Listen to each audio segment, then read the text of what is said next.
ar be dwi'n sefyll. Mae'n hawdd edrych.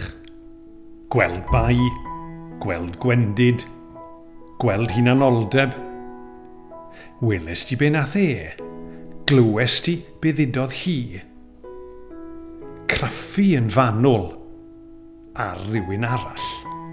Syllu ar bopeth sydd o'i le yn rhywle arall.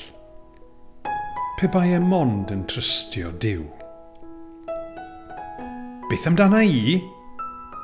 Dwi'n trystio Duw. Ydw i? Bob amser? Wel, ar rhai pethau. Arian o ydw i reswm. Iechyd, nes mod i'n sal. Teulu. Weithiau.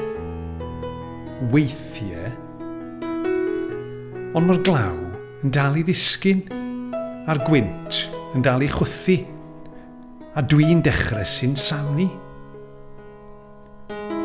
Dwi ar y graig, ond mae dal yn oer yma, a mae dal yn lib. Dwi'n cael sefyll ar y graig a byw yn y golau, yn ôl y gair. Byw ar y graig a'i oleuni,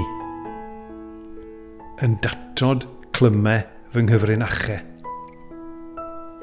Nawr mae pethau tywyll yn glir. Mae e'n datguddio pethau sy'n ddirgelwch llwyr. Mae e'n gweld beth sy'n y tywyllwch. Mae golau o'i gwmpas bob amser.